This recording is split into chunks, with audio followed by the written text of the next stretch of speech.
What's up everyone, I'm CallumOnToast, and in today's video I'm going to be showcasing some battles in the Open Great League featuring Gholdengo, a Pokemon that was buffed this season, gaining access to Power Gem, and also a Pokemon that is very relevant for the current 9-year anniversary event in Pokemon Go. Now, I'm not usually one to complain about events, there are so many of them each month, often ones that I just have no interest in whatsoever, but I think that's absolutely fine. I just don't play an awful lot during those events, and it means I'm less burnt out and can actually put more time and effort into the events that I do actually care about. However, this is a little bit different. In my opinion, there are two main parts to the event: Gholdengo with that limited time shiny available, and a lot of different starter Pokemon spawning in the wild. And firstly, I'm going to talk about those starter Pokemon. A lot of them are actually quite useful in Pokemon Go, whether it's for PvP or for raid battles, as there are some very decent Mega Evolutions, but these Pokemon for the most part are completely useless without their Community Day moves, and you can't actually evolve them to get those moves during this event, so essentially that whole feature of the event is completely redundant. Not to mention, starter Pokemon have really bad catch rates, so they're not exactly fun to catch either,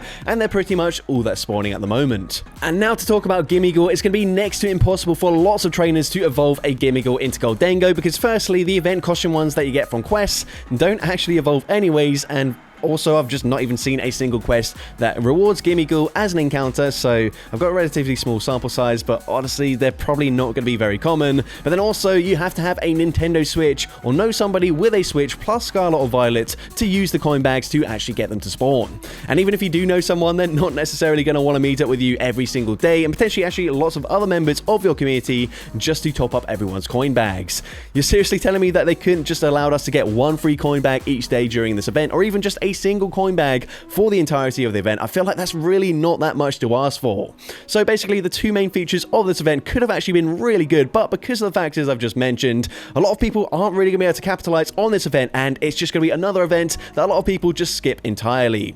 Now, luckily for me, my friend Caterpie Queen had lots of coins already, as she owns the game, and was happy to just trade one over to me already evolved, but obviously not everyone has a friend like that. Anyways, let's focus on the Pokemon itself. Gholdengo is currently the only Steel and Ghost type Pokemon in the game, which is a really good typing, but previously its cheapest moves were 55 energy, meaning you couldn't actually double up on charge moves, which can really hold a Pokemon back. Now this season, however, it gained access to Power Gem, which is a really good coverage move. It's also 50 energy, which means you can now double up on moves, and that gives it a lot more potential as a sweeper in the end game. With that being said, let's finally get into the question of the day. Have you been able to obtain a coin bag so far this event to hunt shiny Gholdengo? Let me know in the comment section down below, and with that being said, let's get into the battles now. I was heading into the first battle, leading Milotic into Jellicent. So unfortunately, Jellicent is a Pokemon that will beat my entire team. So I'm actually going to stay in initially, wait for the opponent to throw presumably a Shadow Ball, and then I will swap out. Now, the Dragon Tails have started to add up. We're not going to put them into Psyshock range, but the opponent's actually going to swap out of this matchup anyways into a Primate. I go straight for Psyshock. Psyshock grabs a shield, and Metang, fairly bulky even in its Shadow form, so I can tank the Rage Fist here. They're not going to be able to farm me down before I reach the Psyshock. I realized I was going to lose CMP, so I do not throw straight away. I'm going to shield up the next Rage Fist. This should be grabbing the final shield from the opponent, and the opponent is going to double shield the Primate. We've got the Surf loaded on Milotic, so I'm firing it off straight away. Surf does not get the KO, but we do get the Dragon Tail farm down. Honestly, that might be slightly worse for me, just because I do give the Jellicent even more energy here, as we're only going to reach a Surf. Surf is resisted damage. Of course, Wrap is also resisted there, but that would be double resisted and non-stab. So at this point, we're going to come in with the Gholdengo, but the opponent actually swaps out straight away, not even waiting to see what comes in, and we come in with our Gholdengo. Power Gem, gonna do huge damage here, and the opponent gonna fire off a charge move. Of course, I'm gonna have to shield respect it, and they full send the Dark Pulse, so now I can overfarm, but the opponent does not farm up to a second Dark Pulse. They panic, they fire off the Aerial Ace, and that allows me to farm up to back-to-back charge moves. Of course, from this range, Power Gem gets the KO there. I actually could not remember how healthy the Jellicent was, so not taking any risk. I swap, I cancel the charge move, and Power Gem probably would have got the KO there, but I'm full sending the Shadow Ball. Shadow Ball will eventually connect up against this Jellicent, and Shadow Ball gets the KO there, and I'm able to take that game. So, GG's to opponent there into the next battle. We're going to see Milotic into a Shadow Gligar. So this is a good matchup for me, and actually, my entire team's going to be fairly okay up against Gligar. Of course, Fury Cutter going to hit for neutral damage up against Milotic and Metang, but Gholdengo actually double resists it. Now here, I'm expecting to grab a shield, so we bait with the Wrap, and Wrap, of course, does have that 100% chance. Well, I don't even know why I say 100% chance. That's just what it says when they roll out these new moves, but it has the 100% guarantee that it will drop the opponent's defense. Now at this point, I tried to catch the charge move there, it didn't work out, so forced to use both my shields on my shiny Shadow Metang, which is definitely not ideal. And again, we're met with a Jellicent, a Pokemon that will be core breaking the team. However, we got a huge energy advantage. We fire off back-to-back Side Shocks, and the opponent cannot really afford to overfarm by much. So Shadow Ball gets the KO there. I think they are 3 away from another Shadow Ball. So we're going to come in with the Gholdengo, fire off 3 hexes, then swap, catch the charge move onto my Milotic here. Shadow Ball gets the KO there. They're going to swap into their final Pokemon, a Shadow for Alligator, and Gholdengo able to outpace them to the charge move. Shadow Ball gets the one shot there. They come back in with Gligar, and they did overfarm earlier, so I'm now just going to full send the Power Gem. It gets the KO. They come back in with the Jellicent, but Gholdengo able to win CMP, reaching another Power Gem, and once again, Power Gem gets the KO there, and I'm able to take that game. So, GG's to opponent there into next battle. We're going to see Azumarill in the lead. So, of course, not really ideal for Milotic. We've got 2 Steel types in the back. So, I say swap into my shiny Shadow Metang, and I'm going to fire off a Side Shock. Now, a single Side Shock not going to do that much damage here, but it looks like a second Side Shock will put them into range where I can Fury Cutter farm them down. The opponent actually chooses not to shield there. So this fight, I'm thinking, do I want shield advantage here or switch advantage? Or am I just going to let the Metang go down there? And we're actually going to let it go down. Come in with Milotic, hoping that was their best answer to Ghost types in the back. And they've got Annihilate in the back. So things are looking fairly good for me. However, you're going to see, once they start boosting up their attack, even though we are resisting the counter damage, Gholdengo is a very glassy Pokemon. And we are not taking these counters particularly comfortably. At this point, I probably should have just fired off that second Power Gem straight away there. Either got the KO or grabbed the final shield immediately. Because now, unfortunately, the opponent can very safely shield this up here, and I don't know if I will reach a last second charge move. Now, swap out into my Milotic here, the reasoning being I can, of course, fire off a Wrap, and Wrap, whilst it's really not going to do that much damage up against the Azumarill, it's going to drop their defense. They cannot swap out, they cannot clear the debuff, so if Gholdengo does live a single bubble, I might actually be able to win this game here. So Play Rough gets the KO, but unfortunately, we do go down there to the bubble damage, and I do not reach the Shadow Ball, and as a result, we lose that game. But GG's to that trainer there. Into next battle, we see Altaria in the lead. So, very good matchup for me. I'm going to stay in initially. I'm not actually going to fire off the Wrap. Instead, I'm going to swap into my Metang and catch the charge move. They actually go for a Moonblast there. Moonblast does not drop my defense, or sorry, my attack there. So, we are going to overfarm just a little bit, fire off the Side Shock. Side Shock gets the KO, and they come in with Azumarill. So this one, I'm going to massively overfarm, fire off the first Side Shock here. Side Shock is going to be no-shielded, and I can reach a second Side Shock already. We fire this off straight away. Side Shock number 2, going to be no-shielded once again, and the opponent committing to a bubble farm down allows me to reach a third Side Shock before they get that farm down. We're staying in with the Metang, and at this point, I'm going to come in with my Gholdengo. I don't expect them to blind throw a Hydro Pump, however, I will shield anyways. They go for Play Rough, and as a result, we can just Hex farm them down. The final Pokemon is going to be a Regidrago, and this is a very comfortable matchup with a slight energy advantage. We can fire off the Shadow Ball here. Shadow Ball is going to grab the final shield, but we can go for a second Shadow Ball straight away, and Shadow Ball number 2 easily gets the KO there, and I'm able to take that game. So, GG's to opponent there into next battle, Milotic into Greninja. Now, I did not know this at the time, but I think this is going to be the team that Homeslice Henry showcased on his channel recently, a few days ago. I actually hadn't watched that video, but after seeing this team here, I then went and checked to see what the team was, to see if that was actually what Homeslice Henry showcased, and turns out I saw this team quite a few times, and it is very useful, especially if a team is going to be super common in the meta, that you know exactly what it is as soon as you see that lead Pokemon.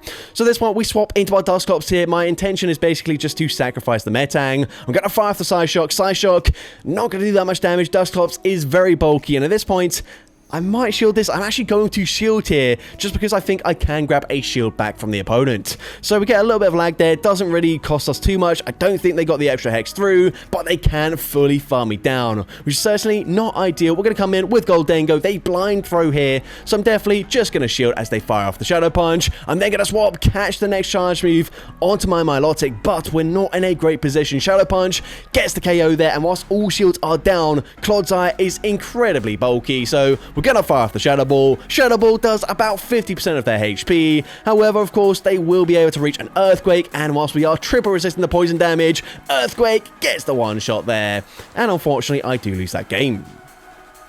But GG's to opponent there, and the next time I did face up against a Greninja in the lead, I had a better understanding of what the team would be. So anyways, into the next battle, I'm going to safe swap into my Metang, baiting out a Talonflame, which obviously probably would be better for the Gholdengo to see in the endgame scenario, as we do have Power Gem. But either way, we grab a shield, we then fire off the Side Shock here, but they've got so much loaded energy. So at this point, I'm going to come back in with my Milotic, and Milotic is fairly bulky, so I probably live a Brave Bird here, so I'm going to no shield anyways. The opponent is going to bait with a Flame Charge, which is absolutely fine with me. They're then going to bank a Brave Bird there, swap back into the Dunsparce, and I'm just going to stay in with my Milotic. Of course, Gholdengo has double resisted fast move pressure with Hex, so I'm actually going to no shield here, wait for the opponent to fire off the Rock Side. I'm now going to swap, catch the next charge move here, as for whatever reason they're going for Rock Side, so Rock Side is going to be resisted by the Gholdengo, and there's no point in me throwing straight away here. Instead, since I am resisting the rollout damage, I'm just going to shield up the drill run. I'm going to farm up to 100 energy, farming up to back-to-back Power Gems before firing off this first charge move. Power Gem gets the KO there.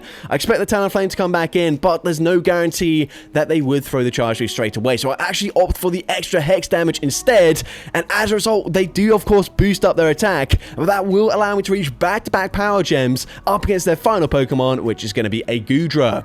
So we're very close to the wrap. We're going to fire this off straight away. Milotic grabs a final shield with the wrap, and of course Gholdengo gonna win CMP here. They're not actually at the charge move anyways, but of course Power Gem gets the KO there, and I'm able to take that game. So, GG's to opponent there into the next battle. We're going to see Milotic into Blastoise. So, we are going to stay in this matchup, at least initially. If they farm up to the potential Skull Bash, then I will just shield and respect the damage there. But I'm going to fire off the wrap first, as I can now drop the defense here before they then go ahead and boost it up again. So, at this point, we're going to shield, respect the damage, and it is the Skull Bash. But I make a pretty big mistake here. For whatever reason, I tried to swap. I do catch the move, but this was not enough energy for a second Skull Bash, so I actually just catch a neutral Hydro Cannon there, whereas I could have just stayed in with my Milotic, and that would have been resisted damage there. I also wouldn't be switch locked up against a Shadow Gligar. So very suboptimal play on my end. The opponent is going to capitalize. They fire off the Aerial Ace, of course. Going to come back in with my Milotic, fire off the Surf here. Surf going to grab the shield from the opponent. And at this point, I should be able to tank even a Dig from this range. So I'm going to no shield this. They fire off the Aerial Ace. Actually, that does quite a lot of damage. Maybe Dig would have taken me out. But either way, we're going to come in with the Gholdengo here. I don't know how much they've overfarmed, and they bait me with an Aerial Ace. So at this point, I'm not going to risk it too much. I'm only going to overfarm by 2 hexes, fire off the Power Gem. Power Gem gets that KO there. They come in with a Shadow Drapion, and I can outpace him to the Power Gem. However, this is non-stab. It's going to hit very hard, but not quite hard enough. Crunch from this range should be enough to get the one shot here. So Crunch takes out Gholdengo. I need to reach the charge move, but we lose CMP, or I'd start to lag there and don't get to the move anyways. But either way, Arquitel takes out Milotic, and unfortunately, I do lose that game. But a very winnable game there if I actually just stayed in with my Milotic there to not catch the charge move. But anyways, into the next battle, we're going to see a Primeape, and I'm going to no shield. Close combat does not get the KO there. And now I can just blind throw the wrap. The opponent's going to swap into Mantine. I'm actually not going to swap out of this matchup because I don't want to be switch locked. I'm only giving them 1 extra wing attack in for free, so it doesn't really impact me too much. I'm going to no shield this. They don't farm up to the Water Pulse. The opponent is just going to go straight for an Aerial Ace, which of course is resisted damage. It really does not do much damage up against the Steel typing. So now, going to fire off the Side Shock. Side Shock gets the KO there, but they come in with a Fortress.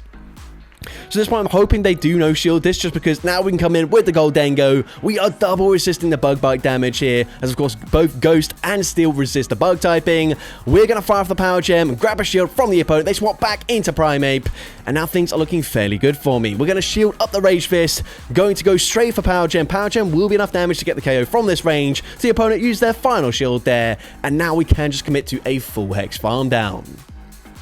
Now, unfortunately, I'm not going to come out with a charge move loaded, and I don't know what their secondary charge move they're going to run on the Fortress. I assume they will be running Rock Tomb, but it depends if they're running Sand Tomb or Earthquake. We fire off the Psyshock there. Psyshock gets them very low. The opponent fires off the charge move. They're going to go for a Rock Tomb there. Are they at back-to-back charge moves? No. We're able to get to the Power Gem, throwing on CMP, it looks like, as well. Power Gem gets the KO there, and I'm able to take that game. So, GG's up on there into the next battle. We're going to see Milotic into Greninja. So, this is what I'm talking about. I am already sort of somewhat aware of what the team could be at this point. So, we are going to no-shield the first charge move once again. We're going to fire off a wrap straight away here. I do wait one turn just to make sure the opponent does not catch it onto their Dust Clops, for example. But at this point, am I going to shield this? No, I'm not going to shield. Instead, going to let the move go through here. They fire off the Night Slash. They then swap into that Dust Clops, and I am able to reach a Surf. So, Surf, of course, gonna hit for neutral damage here. It doesn't do too much damage, but I do have a shield advantage. And as well, Metang is fairly bulky, so I can live a charge move. However, I actually come in with the Gholdengo. I'm gonna shield the first charge move, and the opponent full sends a Poltergeist there, so that is huge for me. Now, I can just let this go through. It's unlikely that they're running a triple Ghost moveset, so it is just going to be an Ice Punch. They swap into Clodsire, but now suddenly things are looking a lot better for me as we fire off the Shadow Ball, dealing big damage. We can fire off a second Shadow Ball straight away. This probably grabs the final shield, and now I'm going to swap into my Shiny Shadow Metang. The opponent fires off the charge move there, of course. Just going to shield, respect the damage. They full send the Earthquake there, and Metang should be able to tank a Night Slash from Greninja very comfortably. So I'm going to overfarm, fire off the Psyshock here. We've still got a ton of health. The opponent swaps there, trying to catch the charge move. It doesn't really make a difference, as now the opponent fires off the charge move here. The opponent is actually going to go for a Hydro Cannon, which is going to do the same damage as a Night Slash anyways, and as a result, we get the Fury Cutter farm down, and I'm able to take that game.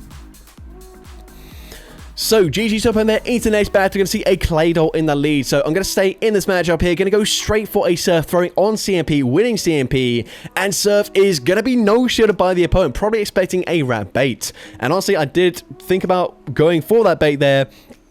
But in the end, we come in with our Metang. We go for the Fury Cutter farm down, but the opponent's going to have a Talonflame in the back. Now, at this point, pretty risky for me to overfarm here, because if the opponent wants to, they can now shield that up and then fire off the charge move straight away. But I'm able to reach back-to-back Psyshocks here, and I might even reach a third one before they farm me down, but we stutter there, and we get all our energy at once. And unfortunately, we do go down there as we have the Psyshock loaded. So that is very unfortunate. I'm going to come in with the Gholdengo. The opponent is going to fire off a Fly. We're actually going to fire off back-to-back charge moves immediately. So I'm going to double shield here. Still expecting another Fly, but I can't get too low with my Gholdengo. And the opponent's going to have a Galissapod as their final Pokemon. We do catch the Aqua Jet, but actually that kind of backfires as we give them more energy there, as they can now Shadow Claw farm me down. We're going to fire off the Power Gem, but we do not grab the final shield there. Or sorry, we do grab the final... What the heck is it? What am I talking about here? We are going to go down to the Aqua Jet. I know that for sure. And unfortunately, we do lose that game. Excuse my misspeaking here. I don't really know what I'm talking about. But anyways, into the next battle. Not a very good lead matchup for me, as we see a Wigglytuff. We're going to say swap into Metang, baiting out the Shadow Marowak. And the opponent committing to the farm down allows me to reach back-to-back Psyshocks. And Psyshock grabs the final shield already from the opponent. So at this point, of course, they're going to come out with tons of loaded energy. But Milotic, as I mentioned already, reasonably bulky, so I will no-shield one of the moves. I'm actually going to shield the first charge move here, just because otherwise they can just swap out at that point. So I'm going to let the next move go through here, as the opponent fires off a second Bone Club. We're going straight for Surf, and the opponent actually catches it onto their Wigglytuff. So Surf is going to be no shield, of course. All shields are down. I'm going to go straight for Power Gem here. I'm not messing around. I want to get rid of the Wigglytuff before they can potentially debuff me with an Icy Wind. They come back in with the Marowak, but they are going to throw a charge move. And this might just allow me to fully commit to a Hex farm down. And we get the farm down there, which is huge. They're now going to come in with a Shadow Drapion. Now, of course, we're weak to the dark typing, but if the opponent commits to a farm down, we are triple resisting the Poison Sting damage, and that will allow me to reach another Power Gem. Power Gem gets the KO there, and I'm able to take that game. So, GG to open there into the next battle. We're going to see Milotic into a Shadow Flygon. So, a positive matchup for me, except the game is randomly going to crash. And this is the first time this happened to me in a very long time. So, I feel like generally the game is a bit more stable in sort of like this sense over for Android rather than iPhone. I feel like the game does crash a lot for iPhone users. But of course, we do get a lot of stutter lag as the game isn't really optimized for Android users. But there, for some reason, it crashes. And then even when I'm back in the game, like I can't attack or anything. So that is absolutely great to see. You love to see that. We're going to go into the next battle, though. We're going to see a Greninja in the lead once again. I think they're in the lead. Maybe they swapped out. I actually can't remember. Actually, I think it was a Talonflame in the lead there. But either way, I am not able to swap out there. I wasn't trying to catch the charge move. I was trying to swap out, though. Swap into Metang and get that Fury Cutter farm down, as it is a Talonflame in the lead. So I do need to preserve the health on my Milotic. We're going to go ahead and fire off the Psyshock. Psyshock grabs a shield. And at this point, I'm just going to let the Metang go down. If they have Flame Charge, which they do, of course, it gets the KO there. Now, my Switch Clock will not be up yet. However, I am very confident that Gholdengo in that closing scenario will be able to take care of that Talonflame very comfortably, as we do have access to Power Gem. So of course I fire off the wrap there just to stall the clock so I can swap out. I'm going to shield, respect the damage from a Thunder. The opponent does full send it, and now just farm up to 100 energy. Of course, Shadow Ball, especially since I've debuffed the defense, easily gets the KO there. One more Hex and I can reach a Power Gem. This is double super effective. It easily gets the KO up against the Talonflame, and I'm able to take that game. So, GG to open there into the next battle. We see a Shadow Typhlosion in the lead. So, a bit of an awkward matchup for me, of course. Thunder Punch going to hit for super effective damage. And whilst I will live a Thunder Punch just barely from this range, I need to shield anyways, as, of course, the opponent probably just shields and then fully farms me down. And I've got two Pokemon weak to the fire typing in the back. So, at this point, we fire off the wrap. I'm actually going to no-shield this, hoping we tank it. But from that range, it does actually get the KO. We come in with the Gholdengo, 3 Hexes, get the farm down, and they're going to come in with a Azumarill. So at this point, we're going to fire off the Shadow Ball here. I'm then going to swap into my Metang as we can more comfortably tank a Charge Move. But their final Pokemon, whilst it is Powder Snow and not a Shadow Claw, Alolan Sandslash, it's still going to pretty easily wall us here. We're going to go for the Gyro Ball as that is at least neutral damage, but they end up shielding anyway. So at this point, we're going to let the Duron go through. That does not get the KO and they get extra farm, and that is really unfortunate for me. That's not going to allow me to farm up to back-to-back Charge Moves, I'm not sure. But actually, they bait there, and we do actually get to back-to-back Power Gems. But the question is, have I put Azumarill into range where a Power Gem will get the KO? We throw straight away, winning CMP, and Power Gem just barely does not get the KO there. And unfortunately, even an Ice Beam from this range will be taking out Gholdengo, and we do lose that game. But GG's top there into the next battle. You can see a Shadow Kanto Marowak. So, of course, great to see it here. Still not the most comfortable matchup for Milotic, but they're going to say swap into a Drapion. Now, Drapion, bit tricky for my backline, so I'm going to go for a Wrap here, expecting to grab a shield from the opponent, at least hoping to grab a shield. And we do grab that shield. So now I'm going to swap into Metang. Of course, Crunch going to hit for super effective damage, so I will just shield this up here. But I am double resisting the Poison Sting damage. They do end up baiting with the Aqua Tail. So now, going to fire off the Side Shock a little bit sooner than I would have liked, but I needed to throw that as they would reach the Crunch. They're going to come back in with that Shadow Marowak, and I can fire off a Side Shot. Going to throw this just before they reach the Bone Club. They no-shield that, and committing to the farm down, I can reach another Side Shock before they get that farm down. I'm now going to swap into my Milotic, trying to snipe with the Dragon Tail damage, but they live with 1 HP in a Dream. But speaking of 1 HP in a Dream, I'm able to tank that, and as a result, they had back-to-back Bone Clubs, but they only get off one of those charge moves. We're now going to come in with Gholdengo here, and 2 Power Gems should be enough damage to get the KO. The first one does huge damage there. Even if they throw an Icy Wind, I should be fine, but the opponent doesn't throw straight away, and as a result, Power Gem number 2 gets the KO there, and I'm able to take that game. So, GG's up on there into next battle. We're going to see Milotic into Greninja. So, once again, we're going to play this with the assumption that they've got a Clodsire and a Dusclops in the back. But again, I'm happy to just, like, play out the Zero Shield scenario here, except the opponent goes ahead and boosts with their Greninja. So, we fire off the wrap. They're definitely going to shield now, as it's pretty much like an unwritten rule that if you get a boost, especially with a spammy Pokemon like Greninja, you're just going to double shield. But we come in with the Metang. Of course, now I'm going to have to shield this, respect the damage. The opponent is going to go ahead and get a second boost. However, they can't really take advantage of that as they do go down to the Fury Cutter damage. But no, it's not going to be the same team. It's going to be a Shadow Jumpluff here. So we're going to fire off the Side Shock. Side Shock does respectable damage. I don't throw the second one just because they will actually just barely live it from this range, but I can also just completely wall their energy. So now I'm going to throw the Side Shock on the CMP Tide. From this range, it should get the KO, and it actually grabs the final shield. And as well, this is just going to be an Aerial Ace, so Metang will be able to tank that. I'm now going to bank the energy. The fact they stayed in and they shielded there, Jumpluff meant that they're probably weak to the Metang in the back, and they are exactly that, as they've got a Clodsire. We fire off the Shadow Ball. Shadow Ball